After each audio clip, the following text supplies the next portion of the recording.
Olá! Tudo bom, Marina? Oi, Luiz, tudo bom? Você? Tudo jóia? Tá me ouvindo bem? Tô. Você tá me ouvindo bem? Tô sim, tá legal. Eu vou tentar dar uma ajeitadinha aqui no som, peraí. Tá no máximo agora. Hoje eu mudei de lugar aqui porque eu tenho feito as lives de dia e aí onde eu fazia era mais iluminado, agora a noite é ruim. É. Aí eu faço sempre na minha salinha geek aqui, que eu tenho com Sim, as pilhas. sim. Tá cheio de gibi, de pôster, de pecinhas do jogo de xadrez que eu tenho de super-heróis com super-vilões, então tá bem legal. Que legal. Tudo bem aí com vocês? Tudo bom? Bem-vindo todos que estão entrando aí, bem-vindas. Bem-vindo, Luiz, né? Primeiramente, quero te agradecer imensamente por já ter topado aí logo de cara quando eu entrei em contato. Eu sei que o teu tempo deve ser bem corrido aí, né? Então, é um prazer, uma honra para mim entrevistá-lo hoje. Principalmente agora, né, nesses tempos que nós estamos vivendo, essa loucura de tantas notícias errôneas, tantas fake news, a gente fica sem saber no que confiar. E aí, você, a gente sabe, né, que é uma pessoa de confiança, é um profissional super competente. Então, para começar, Luiz, eu vou dar uma introduçãozinha aí do teu currículo, até para as pessoas que estão aqui nessa live hoje, poderem confiar no que elas estão ouvindo, né? Eu acho que isso é de extrema importância hoje, a gente ter realmente em quem confiar. Eu peguei essas informações no site da Academia Brasileira de Ciências. Se você vê que está faltando alguma coisa, quiser complementar, pode ficar à vontade, tá? Vamos lá. Bom, o professor doutor Luiz Carlos Dias é graduado em Química na UFSC, tem doutorado em Química na Unicamp, pós-doutorado em Harvard. Em 2011, ele ganhou o título de membro titular da Academia Brasileira de Ciências. Ganhou também o título de comendador da Ordem Nacional do Mérito Científico. Também é membro titular da Academia de Ciências do Estado de São Paulo e professor titular do Instituto de Química da Unicamp. E realizou ainda muitas mais coisas, né, Luiz? Obrigado. É um prazer estar aqui. Não precisava nem salientar essas coisas, não, mas às vezes é É porque eu importante para quero dar que um pouco passe de credibilidade, credibilidade, né? sabe? A Tá gente joia. precisa.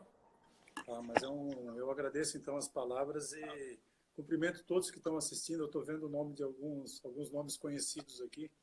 Tem bastante familiares aí. Fico familiares e amigos, né? É bom. E também É, público em geral, né? Que o objetivo é que a gente possa trazer algum tipo de informação realmente com credibilidade, né? Confiável, assim, com cautela, né? sim. Para todos, tá bom? Então, eu deixo um abraço para todos aí da cidade, todos que estão presentes aqui também, que tem gente de fora de Balneário Camboriú, provavelmente do país inteiro, né? Aham. É bom. Bom, e você também participa de duas instituições internacionais, né? Fala um pouquinho pra gente sobre isso. Na verdade, as linhas de pesquisa do meu trabalho, eu tenho várias linhas de pesquisa hoje em andamento, mas a principal, a que mais me deixa feliz e orgulhoso, é uma colaboração internacional com duas organizações fantásticas, sem fins lucrativos, que são baseadas em Genebra. E essa colaboração envolve a descoberta de medicamentos para o tratamento de doenças parasitárias tropicais, como malária, doença de Chagas e leishmaniose visceral e leishmaniose cutânea, né, em humanos. Eu iniciei essas duas parcerias em 2013, nós estamos crescendo muito. Essas, na verdade, são as duas únicas parcerias dessas duas organizações, que são a DNDi e a MMV. Eu vou ficar apenas nas siglas, né, porque as duas são baseadas em Genebra, na Suíça. São as duas únicas parcerias dessas duas organizações na América Latina. E eu tenho a felicidade, o prazer de ter sido escolhido no Brasil para coordenar, então, o desenvolvimento de medicamentos para essas doenças. São consideradas doenças negligenciadas porque elas são doenças que afetam populações vulneráveis, né, em países de baixa renda, em países em desenvolvimento. E o Brasil é um país endêmico em várias dessas doenças. Então, são muitos os desafios, sabe, Marina? Porque a gente tem que pensar num medicamento que seja barato, seguro, eficaz e, particularmente no caso de malária, que ele elimine a malária em dose única. Só para você ter uma ideia, a gente está falando hoje aí de mortes, de casos de Covid, e as pessoas não têm ideia, por exemplo, de que de malária, por ano, morreram em 2018 405 mil pessoas. 67% são crianças. A maior parte delas na África, 90% delas na África. Tá? 67% são crianças abaixo de 5 anos. E a malária é uma das doenças que mais mata no mundo, certo? E uma criança morre a cada 2 minutos de malária. Quer dizer, isso é inadmissível, né? Inadmissível. Então, hoje essa é a principal linha de pesquisa do meu laboratório, e talvez que seja a que mais interessa aqui para a sociedade, né? Porque os outros são trabalhos de caráter mais acadêmico, a gente sempre precisa ter alguns trabalhos de caráter acadêmico, mas esse é um trabalho real, né? Um trabalho com a possibilidade de dar um retorno real para a sociedade. Sim. Bom, e entrando então já aí, né, no assunto da nossa live, né, que é o Covid. Você também está por dentro, Luiz, de pesquisas, testes? Como é que está o teu trabalho em relação a isso? Eu participo da força-tarefa da Unicamp no combate à Covid, né? Então, assim, são várias frentes que eu atuo aqui. É tudo remoto hoje, né? Porque eu não posso ir no laboratório, porque como eu tenho asma, eu pertenço ao grupo de risco. Ah, então, de risco. tenho meus estudantes, os pós-doutorandos do meu grupo que estão lá, né? Então, uma das frentes é exatamente pegar essas moléculas que a gente prepara para tratar doenças parasitárias tropicais como a malária, chagas e leishmaniose e testar contra o Covid. Mas isso não é algo para agora, Marina. Isso é algo para o futuro.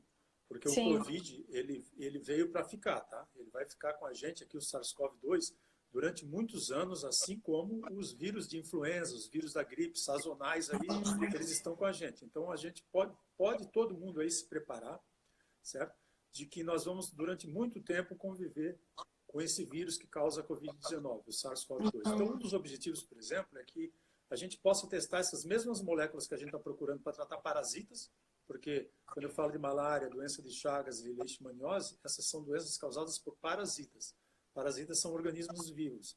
Diferente de um vírus. O vírus tem muita discussão na literatura, mas vírus eles não são organismos vivos, na verdade, porque eles precisam de um hospedeiro, né? No caso, o ser humano, para eles se multiplicarem. Então, é claro que a gente... E aí já está um desafio, que é você pegar moléculas que estão sendo desenvolvidas, né, possíveis medicamentos para uma doença parasitária e transferir para uma doença viral. Né? Então, essa é uma das frentes. Uma outra frente é essa frente que eu tenho atuado bastante aí de conversa, de esclarecimento da sociedade, porque é extremamente importante nesse momento que o cientista faça isso que a gente está fazendo, né? Hoje falta, né? Você é jornalista, você sabe disso, né?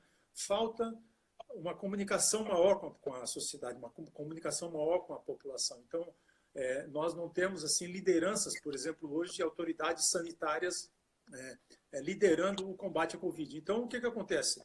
A imprensa, jornalistas científicos e cientistas do país inteiro, de todas as áreas do conhecimento, né, da química, da bioquímica, sociólogos, né, geógrafos, biólogos, imunologistas, infectologistas, todos estão vindo, por exemplo, para dar um auxílio para a sociedade, porque nesse momento, né, nós temos que ir para o embate. A gente tem que procurar realmente esclarecer o máximo possível a sociedade, porque a sociedade não tem acesso a essas informações e a gente está vendo que cada vez mais a sociedade recebe informações mentirosas ou falsas, né? Há uma disseminação de fake news hoje muito grande. Infelizmente, né? Algo tão grave, isso prejudica ainda mais, né? Isso prejudica totalmente, né? Porque você acaba no meio de narrativas, né? De narrativas de esquerda, narrativas de direita, narrativas de humanidade, desumanidade, de caráter, de falta de caráter, de ditadura, de democracia, de ciência e de pseudociência.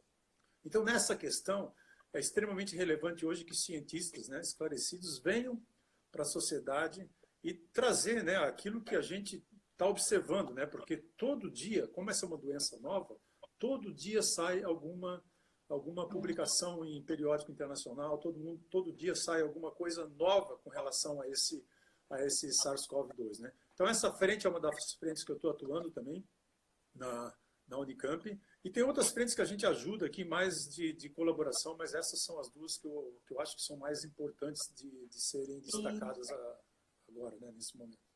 Com certeza. Inclusive, te parabenizo, né, por essa tua iniciativa aí de se dispor a esclarecer em vários veículos, né, porque, como você falou, infelizmente a gente está tendo muitas fake news, então essa tua disposição de esclarecer, né, uma pessoa que realmente entende, que está por dentro do assunto, é uma forma de resistência, né, a isso tudo. É Então, uma muito legal. responsabilidade enorme, né, que a gente tem, mas tem que assumir nesse momento. Sim.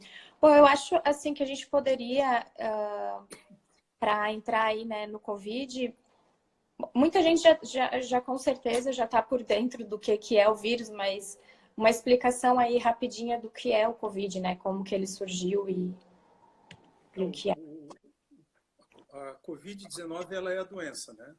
Ela é causada pelo SARS-CoV-2, que é um vírus que surgiu lá na província de Wuhan, na China. E aí, nós não temos ainda muita certeza, por exemplo, de onde ele exatamente nasceu. Se ele nasceu, por exemplo, de um morcego, se de um morcego ele pulou para um animal chamado pangolim, ou para outros mamíferos. Certo é que lá na China tem aqueles mercados de carne, né? Então eles comem carnes cruas ou mal cozidas. E aí alguém se infectou.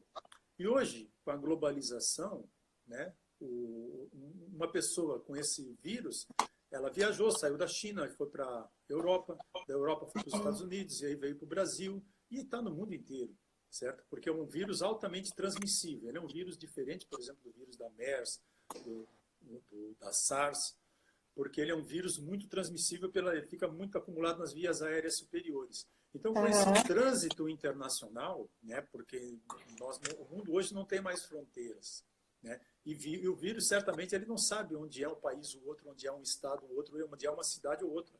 Então, ele é transferido, por exemplo, de pessoa para pessoa. E esse vírus, particularmente, apesar de ele não ser tão letal, tão fatal, ele tem um índice de transmissibilidade muito alto. Então, ele transmite muito de pessoa para pessoa. Uma pessoa, por exemplo, próxima, no contato com outra, transmite o vírus através das vias respiratórias e da boca, principalmente, mas ele pode entrar pelos olhos também. E aí, esse vírus, uma vez dentro do nosso organismo, nós temos alguns receptores nas células do nosso organismo, particularmente no pulmão, no coração, no intestino, nos rins e no fígado, onde ele se encaixa, e é como se fosse uma interação, um encaixe entre uma chave e uma fechadura. E ele encaixa nessas fechaduras que nós temos no nosso corpo e abrem uma porta no nosso corpo para ele entrar. E aí, quando ele entra, ele causa um estrago no nosso organismo, realmente, entendeu? Porque aí como eu te falei, o vírus ele não é um organismo vivo, mas ele usa o nosso organismo para se multiplicar. E aí entra um vírus no nosso organismo e lá dentro ele vira milhares de cópias dele, entendeu? E ele usa o nosso próprio organismo para isso. E aí causa um estrago danado, né? A origem, assim, rapidamente, né, é essa aí, né? E ele afeta as pessoas de forma diferente, né? Já se tem uma ideia por quê? Ele pode afetar, por exemplo, pessoas de forma diferente, principalmente pessoas que têm comorbidades, né? Nós já sabemos, por exemplo, primeira coisa, ele pode afetar crianças, adultos e idosos. Ele afeta mais idosos, certo? Idosos com ou sem comorbidades. Porque à medida que você vai envelhecendo, o teu sistema imunológico, né, a tua produção, por exemplo, de anticorpos são aquelas soldadinhos que a gente produz para combater qualquer corpo estranho que entra no nosso organismo. A gente vai perdendo a capacidade de produzir anticorpos à medida que a gente vai envelhecendo. E pessoas que têm comorbidades, diabetes, doenças cardíacas, câncer, problemas, por exemplo, pulmonares, elas têm uma menor capacidade, por exemplo, até de produzir anticorpos, porque elas já têm essas doenças. Então, afeta, sim, essas pessoas, né? Pessoas que têm, por exemplo, que são obesas, né? Então, essas comorbidades fazem com que o vírus seja mais letal para essas pessoas do que para pessoas, por exemplo, saudáveis.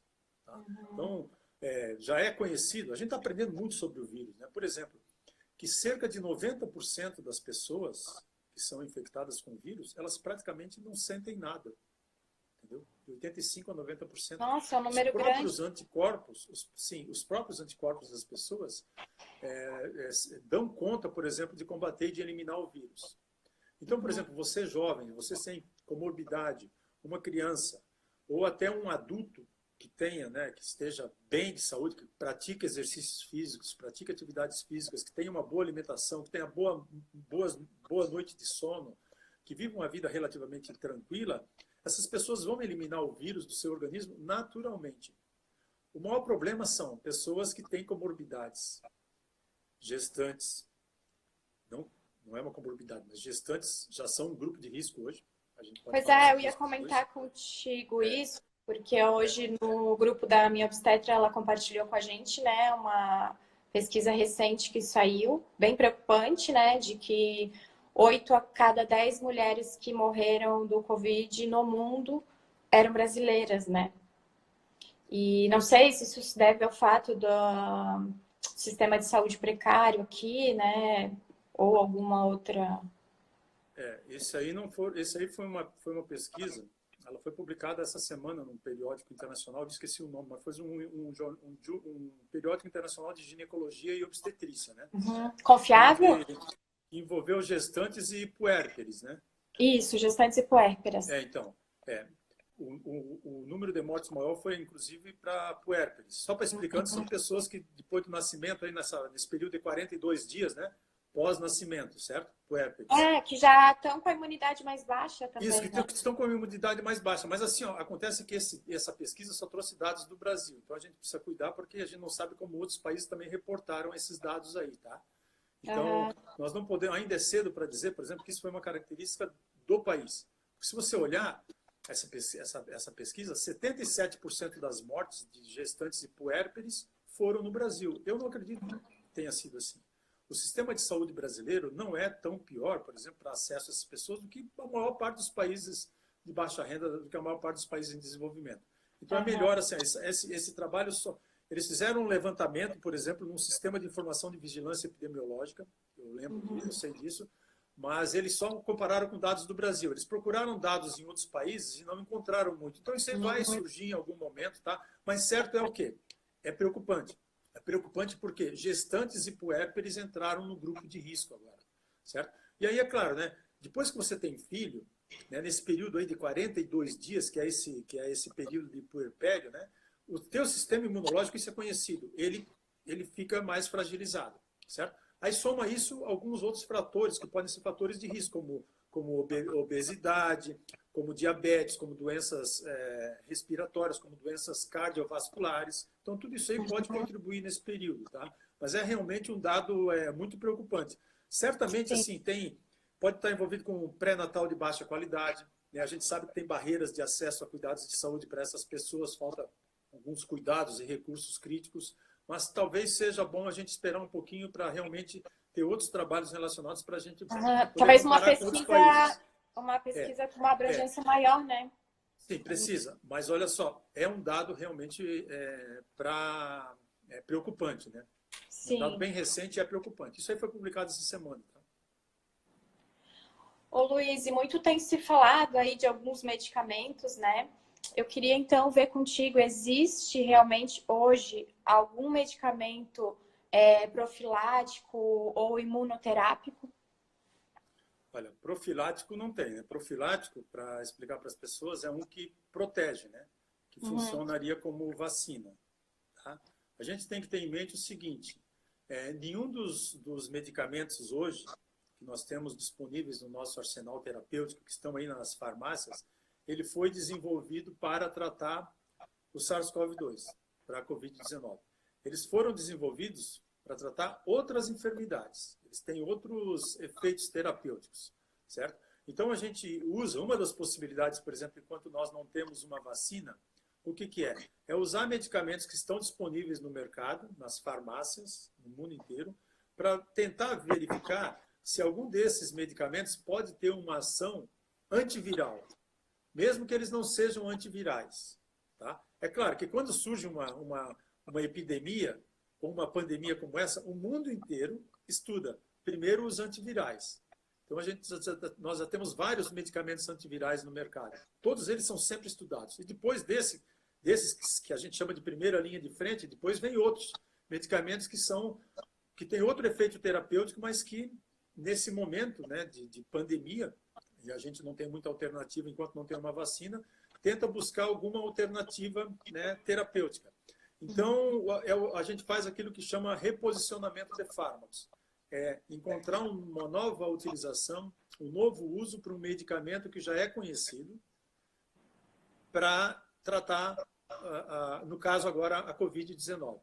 Então, o mundo inteiro investigou isso aí, porque o Covid ele não está só aqui no Brasil, ele está no mundo inteiro, né? Então, nós estamos vendo assim uma atividade muito intensa em termos de pesquisas científicas. Então, praticamente qualquer medicamento que hoje está disponível no mercado foi investigado para a Covid. Aí tem alguns que tiveram alguns resultados interessantes.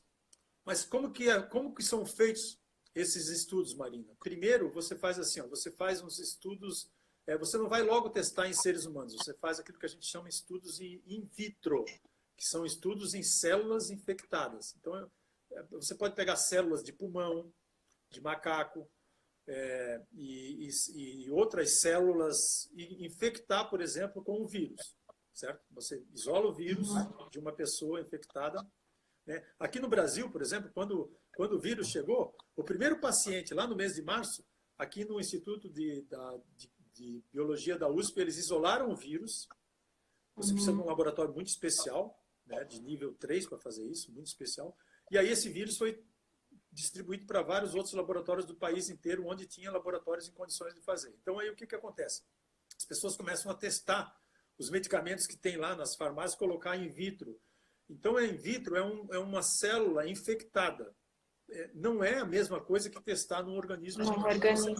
Primeiro você precisa fazer essa etapa. Por quê? Ao testar in vitro, se você consegue ver, por exemplo, ali você só vê se ele destrói o vírus ou não, só isso. Tá. Então, se ele destrói o vírus, aí você vai para testes em vivo, em pequenos animais.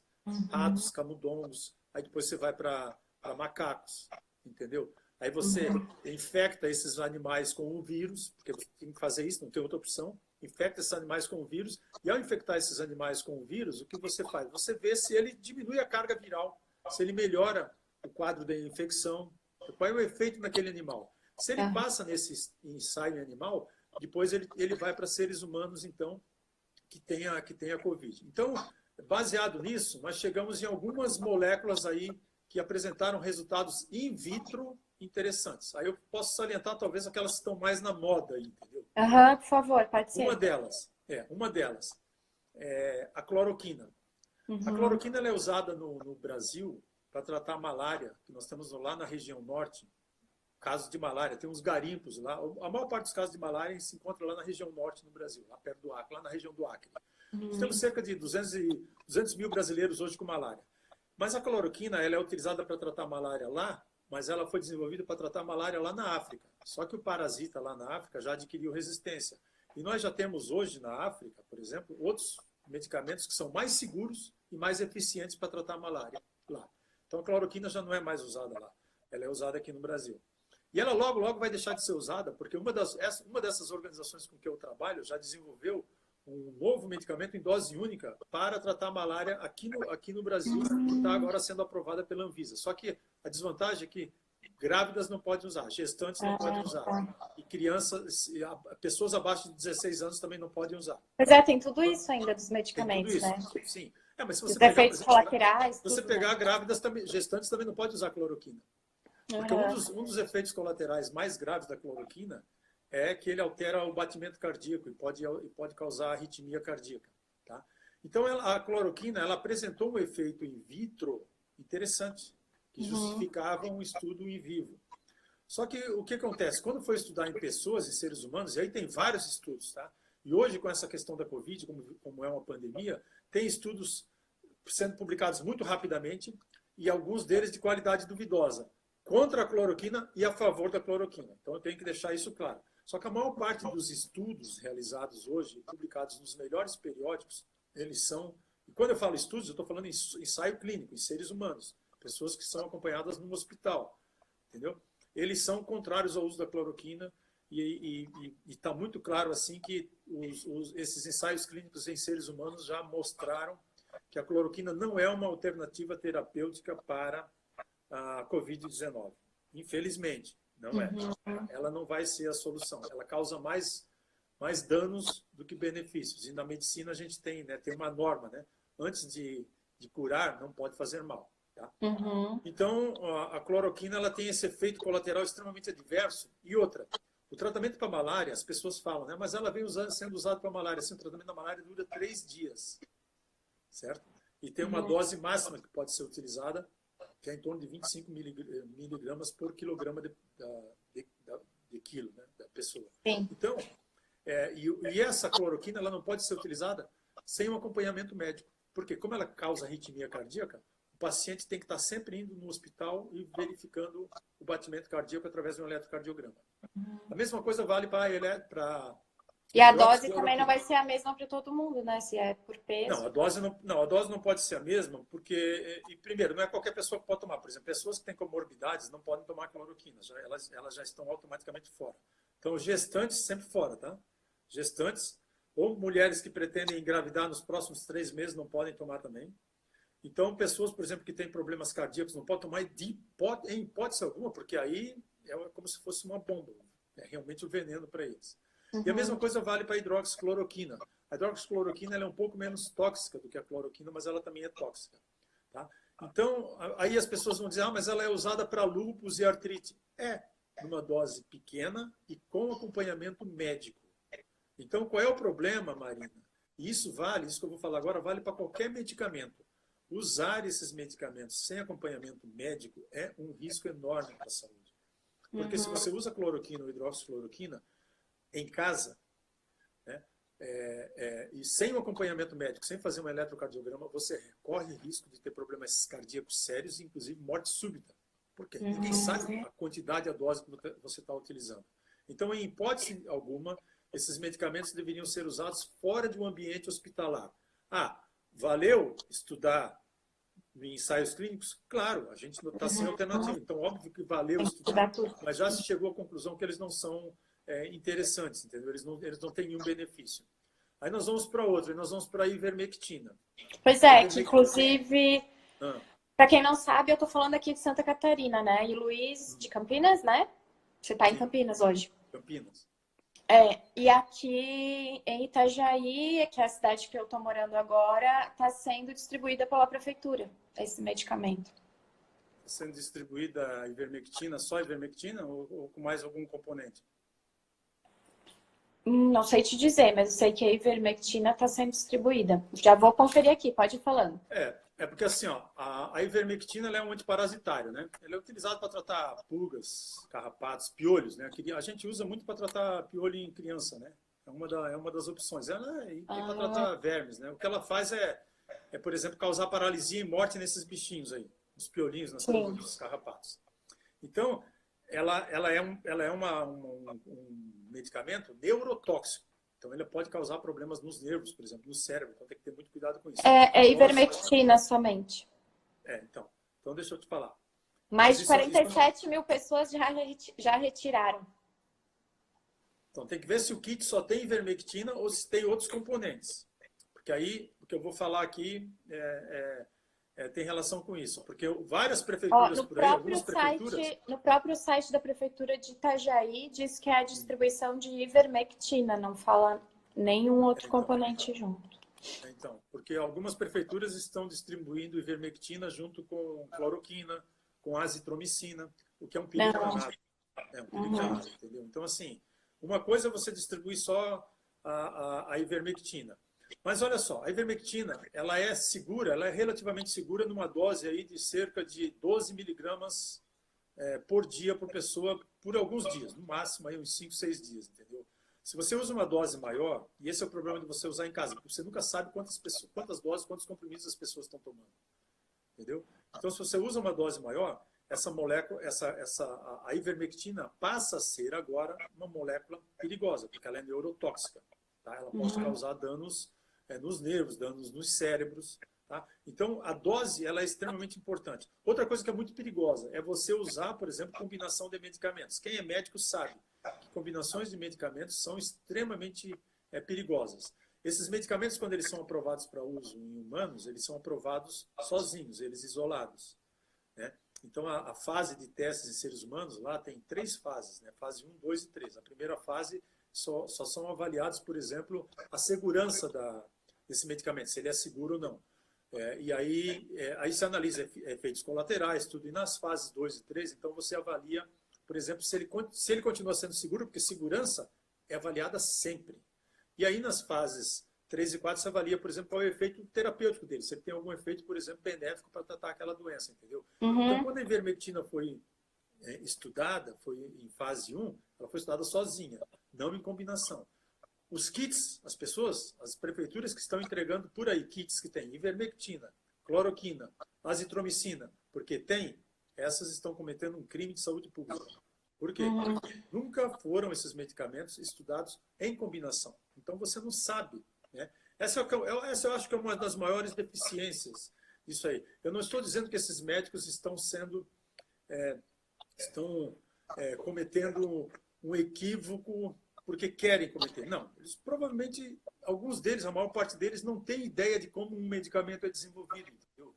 Então, eles estão acostumados a atuar dentro de uma janela terapêutica e trabalhar, por exemplo, naquela sua especialidade e receitar medicamentos dentro daquela especialidade. Mas quando você receita um kit como esse, que a gente tem visto, que tem azitromicina e cloroquina, as duas causam arritmia cardíaca. As duas interferem naquilo que a gente chama de intervalo QT, que é aquela diferença entre um pico e outro no eletrocardiograma. Quando o coração bate, né, ele contrai e aí ele recarrega para o próximo batimento cardíaco. Esse intervalo, em pessoas normais, saudáveis, ele dura 0,44 segundos. Se você torna esse intervalo mais longo, e essas moléculas, tanto a azitromicina como a cloroquina, como a hidroxicloroquina, interferem nesse intervalo, é que causa arritmia cardíaca. Elas combinadas, então, no kit, são muito mais perigosas, entendeu? Então, é por isso que eu te digo, assim, se a pessoa tomar, por exemplo, um comprimido ou 2 de ivermectina sozinho, não vai fazer mal. Sim, mas não fazer isso. Esse investimento da prefeitura, ele deveria estar sendo, por exemplo, voltado para outras coisas, entendeu? Porque tem um gasto aí. Então, esse dinheiro devia estar sendo investido, por exemplo, em equipamentos de proteção individual, em testes, principalmente, em testes de qualidade, porque para sair da pandemia, Marina, precisa de teste de qualidade. A gente pode falar um pouquinho sobre teste depois, porque a gente ainda está falando de medicamento, entendeu?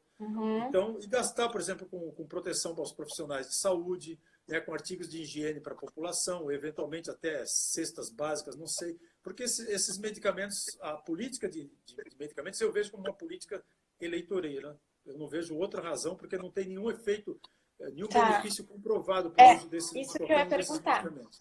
Ela não faz mal, a ivermectina, mas ela tem realmente o poder de ser um profilático para o coronavírus? Não, ela não tem, porque ela foi estudada in vitro. Inclusive, a ivermectina surgiu disso aí, de um estudo in vitro, só em células infectadas.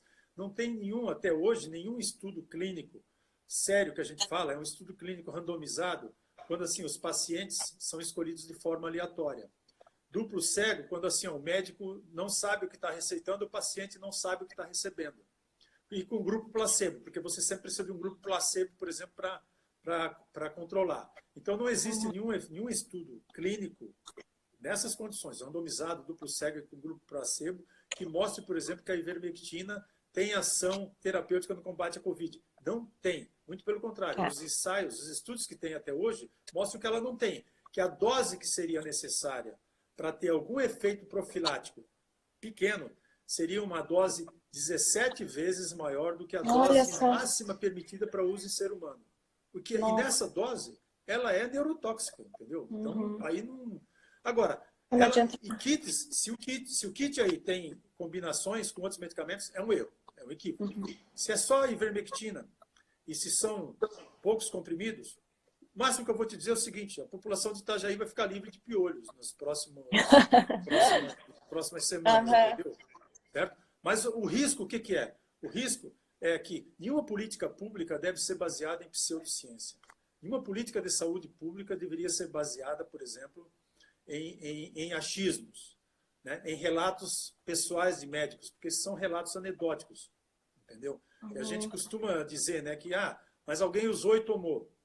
Mas se a pessoa tivesse, de repente, chupado um pirulito de hortelã, de cereja, de morango, também teria ficado boa, porque, como eu te falei, 90% das pessoas elas ficam boas sem precisar de nenhum tipo de tratamento, entendeu? As pessoas não precisam. Primeiro, você tem que confirmar que a pessoa realmente tem Covid. E, para isso, tem que testar, certo? Uma vez que você confirmou que a pessoa tem Covid, então você tem que analisar, você tem que fazer uma análise, né? Tem que ser um médico para fazer um estudo clínico daquela pessoa, se tem comorbidades ou não, que outros medicamentos ela toma, se é obesa, se não é, se tem problemas cardíacos, se tem problema respiratório, se tem problemas neurológicos, enfim. Tem uma série de coisas que só um médico é que pode analisar ali, entendeu?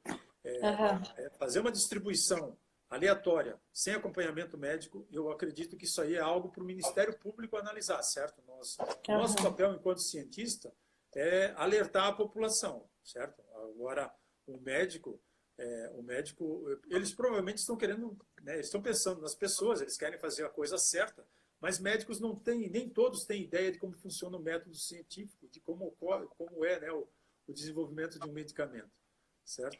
Sim. Agora, tem outros medicamentos, né? Comecei a falar desse. A dexametasona, que é um corticoide, né? Um corticosteroide, ela até o momento foi a que apresentou os melhores resultados em termos de redução de mortalidade, mas ela só pode ser usada em ambiente hospitalar. Então, esses resultados, por exemplo, esses artigos, essas publicações, inclusive, já mostraram que ela não tem efeito de proteção, ela não tem efeito profilático. Então, ela só vai lá no hospital, né? Porque quando os pacientes ficam com casos mais graves, eles são internados, tem aquela tempestade inflamatória. Então, a dexametasona, ela é um anti-inflamatório, ela é um imunossupressor. Então, ela aparentemente funcionou muito bem em ensaios clínicos, mas em ambiente hospitalar. Certo? Só pode ser utilizada lá. Então, que ninguém vá para a farmácia comprar, por exemplo, dexametasona, porque ela não tem efeito de proteção. Inclusive, pode ser pior. É para o tratamento, né? Para o tratamento, para diminuir a inflamação, né? Inclusive pode ser pior, porque imunossupressores, as pessoas talvez não saibam disso, mas imunossupressores inibem a geração de anticorpos no organismo. Então, se você usa imunossupressores sem precisar, você vai estar inibindo a capacidade do seu organismo de produzir anticorpos. E a gente combate o vírus com anticorpos, entendeu? Nós combatemos, uma vez que o vírus entra no seu organismo, os seus anticorpos, você tem dois tipos de anticorpos principalmente. Anticorpos neutralizantes, que vão lá e neutralizam o vírus, ou se eles não dão conta de neutralizar o vírus, ou se você não tem anticorpos neutralizantes em quantidade suficiente, a gente produz outro tipo de anticorpo, que é um anticorpo suicida, que são células que a gente chama de células T, células citotóxicas. Essas células, elas não combatem o vírus, elas combatem a célula no teu organismo que está cheia de vírus. Ela vai lá e tum. É como se ela fosse suicida, como se você jogasse uma bomba interna dentro de uma célula do teu organismo que está cheia de vírus. Ela vai lá e tum, e destrói. E aí, destruindo, acaba com toda aquela população de vírus que tem naquela célula. Então, a nossa capacidade, por exemplo, de combater esse vírus, ela depende muito da produção de anticorpos. Então, se você usar um imunossupressor sem precisar, você vai ter essa capacidade de produzir anticorpos diminuída, entendeu? E tem uma outra coisa importante, que olha só, algumas prefeituras estão distribuindo azitromicina. Azitromicina em kits. Azitromicina, gente, aí eu não entendo como um médico, se tem algum médico aí receitando azitromicina, porque a azitromicina é um antibiótico. Você só pode usar a azitromicina para tratar infecções bacterianas. Se você não tem uma infecção bacteriana, não tem sentido você usar a azitromicina. Não tem sentido você usar um antibiótico, sabe? É por isso que o médico, quando você tem uma infecção bacteriana, tal, o médico diz, você tem que tomar um antibiótico por 7 dias, 10 dias e toma até o final. Por quê? Se você não tomar até o final, aquelas bactérias podem adquirir resistência. E se você não conseguir eliminar aquela cultura de bactérias no teu organismo, você vai ter que tratar aquela infecção com um antibiótico mais forte, mais potente, entendeu? E aí você usa um antibiótico de segunda geração ou outro. Então, usar uma azitromicina, gente, um kit desses, sem ter infecção bacteriana, é pedir para o seu corpo, entendeu? Se na eventualidade de ter uma infecção bacteriana no futuro, um antibiótico daquela classe não funcionar. porque você vai ter bactérias resistentes, por exemplo. Então, é muito sem sentido. Um outro medicamento, talvez valha a pena só colocar Aham. aqui, é o Remdesivir, tá? Mas o Remdesivir, eu não acredito que a gente vai usar o Remdesivir no Brasil. O Remdesivir, ele é produzido por uma empresa chamada Gilead, lá nos Estados Unidos. Ele não tem uso oral, ele não é comprimido nem cápsula, ele é só injetável, né? Ele é só injetável. A Gilead está tentando fazer uma versão por inalação ou uma subcutânea, mas isso ainda são coisas para frente. Mas ele mostrou também em UTI uma boa capacidade de diminuir, por exemplo, o tempo da internação, o que é uma coisa importante, sabe? Você tirar pacientes, né, em estado grave da UTI é uma coisa muito, muito importante, mesmo que ele não tenha reduzido significativamente o número de mortes. Qual é o problema? Por que eu acho que a gente não vai usar aqui? Primeiro, ele é muito caro. Então, mesmo que a Gilead concedeu a patente para 5 empresas de genéricos da Índia e do Paquistão, e o Brasil teria que fazer uma negociação com eles, eu não acredito que ela vá chegar aqui porque é muito caro, entendeu? É diferente, por exemplo, da dexametasona, que é muito barata. A dexametasona é mais barata que cloroquina, é mais barata que hidroxicloroquina, ela é mais barata que a ivermectina. E ela é disponível no mundo inteiro, em todos os países de baixa renda, e ela tem uma vantagem, ela é disponível na forma de comprimido, né? Porque você pode engolir, é sempre melhor, né? Para tratar pessoas vulneráveis, do que ter que dar uma injeção ou ter que dar um soro, né? E ela é disponível também como injeção para aquelas pessoas que estão em UTI, né? Entubadas e não podem engolir, né? Então ela também é Ah, disponível, tá. o que é uma grande vantagem, né, Maria? Tá? Sim. Esses aí, até o momento, olha, tem outras opções de medicamentos, assim, nenhum deles, esquece, nenhum deles, infelizmente, tem ação antiviral. Então, não vai ser um Uhum. medicamento que vai tirar a gente dessa questão, né, dessa pandemia, entendeu? O que vai tirar a gente da pandemia são vacinas. As vacinas é que são a nossa melhor opção. Tem outros anticoagulantes, tem anticorpos monoclonais que são interessantes, mas os tratamentos eles começam a ficar mais caros, entendeu? Então, não,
por exemplo, todas as fases, para todos os grupos, é que aí você aplica em gestante.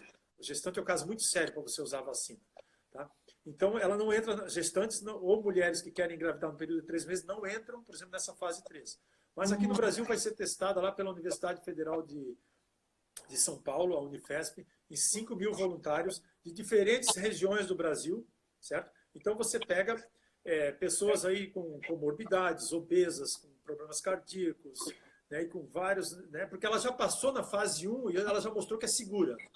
Ela já passou na fase 2, que envolveu um grupo pequeno de pessoas, inclusive com comorbidades, e mostrou que é segura. Então, agora ela vai o quê? A gente quer ver qual é a resposta em termos de produção de anticorpos. Uma boa vacina tem que produzir anticorpos neutralizantes e células T, como eu falei para você, entendeu? Então, se essas duas vacinas estão realmente num estágio assim, ó, absurdamente já avançado, elas se provarem eficientes, né, e continuarem se mostrando seguras na fase 3, elas vão entrar no mercado, elas já vão começar a ser aplicadas na população. Aí vem a pergunta, quando? Aí só a fase 3 é que vai dizer isso para a gente, entendeu? Mas tem uma base, assim, não? Uma perspectiva? Eu não acredito que antes, eu não acredito, eu queria dar uma ótima notícia, como você fala, positivante, mas essa já é uma ótima notícia, porque você não tem noção do tempo que poderia levar para desenvolver uma vacina, entendeu? Então, eu acredito que essa vacina, no máximo, até o meio do ano que vem, vai estar disponível para a população. Porque, olha só, ela não pode ser só importante, eficaz e segura. Nós temos que produzir. E produzir. Pois é, para todo mundo, né? Nós somos 212 milhões de pessoas no Brasil. Nós somos 7 bilhões de pessoas no planeta. Então, produzir em larga escala. Olha, a Universidade de Oxford e a AstraZeneca já estão produzindo em larga escala, mesmo que ela não funcione. Então, é um risco. Então, assim, ó, vamos supor que ela venha a funcionar e os resultados parciais em fase 3 venham a ser muito úteis e a pandemia no país saia mais do controle do que ela já saiu até agora. De repente, nós vamos ter umas 30 milhões de doses aí em dezembro e janeiro de 2021 para aplicar na população. Para já começar a distribuição. Para quem primeiro? Pessoas de grupos de risco e profissionais da saúde, provavelmente, vão ser os primeiros a serem vacinados, entendeu? E depois aí vem para o resto da população. Mas eu acredito que se a gente tiver uma vacina eficaz, segura, até o meio do ano que vem, já vai ser uma vitória danada. E depois, nós não vamos sair dessa pandemia provavelmente só com uma vacina. Provavelmente a gente vai precisar de uma segunda dose da mesma vacina ou de uma dose de reforço de uma vacina diferente, entendeu? Então nós vamos precisar provavelmente mais do que uma vacina. Porque como o vírus pode estar mutando, sofrendo mutações, a gente também não sabe, né, qual vai ser o impacto dessas mutações aí, né, no desenvolvimento de vacinas. Então, é isso aí. Essas são assim, as perspectivas. Tem outras alternativas, né? A Rússia ontem divulgou que tem uma vacina, mas eles testaram em 40 pessoas. É muito pouco, entendeu? Para a gente ter um resultado. E tem que ir para um grupo maior. Enquanto isso não for testado num grupo grande de pessoas, 5 mil, 30 mil pessoas, essa vacina ela não vai. Porque existe risco com o desenvolvimento da vacina, as pessoas não sabem, que é o seguinte: você tornar o vírus mais virulento, mais letal. Isso aconteceu com a dengue, por exemplo. Certo? Por exemplo, a dengue ela é causada, tem 4 sorotipos. Você já ouviu falar que se você pega a dengue uma vez e você pega a segunda, pega a dengue hemorrágica? Por quê? Porque o segundo sorotipo é diferente. Se você pegar a dengue e for o primeiro sorotipo da primeira vez, não tem problema. Se você pegar um sorotipo diferente, pode vir até a morrer de dengue. Então, isso aí dificultou, até porque a dengue, a vacina da dengue, quando começou a testar em seres humanos, deixava as pessoas mais suscetíveis ao vírus que causa dengue, entendeu? Então, esse é um risco. Então, não adianta você correr para tentar imunizar a população e deixar a população mais suscetível. Então, a fase 3 ela tem que ser concluída com sucesso, mas eu digo assim, ó, o avanço, porque uma vacina pode demorar 5, 8, 10, 12 anos para ser desenvolvida, entendeu? Só que hoje, qual é a diferença? O mundo inteiro está investigando a Covid-19, né? Então, mas provavelmente a gente vai precisar de mais do que uma vacina para sair dessa. Enquanto isso, todo mundo aí, ó, podem se habituar. Até a vacina, máscara é uso obrigatório. Hábitos de higiene, de distanciamento social, certo? De higiene, de distanciamento social, máscara, a gente tem que seguir e tem que manter. Nós temos que nos acostumar com essa realidade. O vírus ele veio para ficar. Ele não respeita fronteiras. sabe? Não sabe onde é. Itajaí, Balneário Camboriú, sabe? Pissarras, Itapema. Essas populações, por exemplo, se movimentando entre uma cidade e outra, elas vão levar o vírus. O vírus ele tem um espalhamento muito grande. É por isso que eu acho que medidas de políticas públicas aí, elas deveriam ser feitas em conjunto, todas as cidades. Não adianta uma cidade tomar uma medida e uma outra cidade tomar uma outra medida, porque o vírus, ele não tem fronteiras, entendeu? Mas esse é um problema assim que nós não tivemos nunca, desde o início dessa pandemia, infelizmente, um planejamento, né, um planejamento como nação, como país, para enfrentar essa pandemia. Então, né, a gente teve, infelizmente, o governo federal negando a pandemia e os estados e os prefeitos aí, cada um tomando as suas decisões, entendeu? E o que nós vamos ver, infelizmente, nas próximas semanas, é que uma briga, né, entre os prefeitos tentando fechar e os empresários, por exemplo, querendo abrir o comércio, infelizmente, porque nós não temos, né, uma política, né, planejada, né, um plano de combate à pandemia para que todas as cidades, né, os estados pudessem seguir, né? E o Brasil ele tem várias epidemias dentro do país, entendeu? Porque as cidades, uma coisa é a cidade de São Paulo, Rio de Janeiro, outra coisa as coisas são diferentes em cidades pequenas, entendeu? Então, eu não sei quanto tempo aí, mas tem uma pergunta aqui.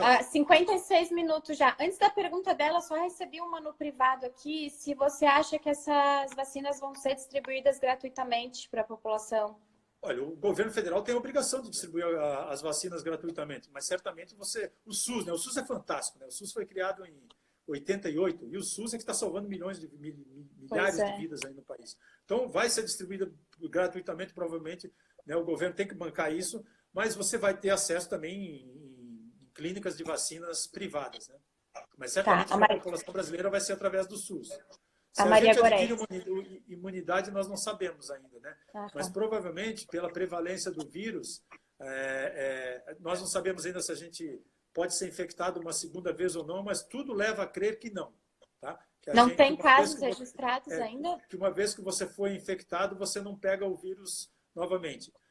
Você pode, mesmo que você não tenha uma carga de anticorpos, né, comprovada pelos testes, parece que nós temos uma imunidade. Provavelmente porque muitas pessoas também já estiveram, por exemplo, em contato com outros coronavírus antes. Esse não é o primeiro coronavírus. Nós temos mais de 10 coronavírus. Então, quem já teve contato com algum coronavírus adquire aquilo que a gente chama de memória celular. É como se você entrasse num quarto escuro e acendesse uma luz automaticamente, entendeu?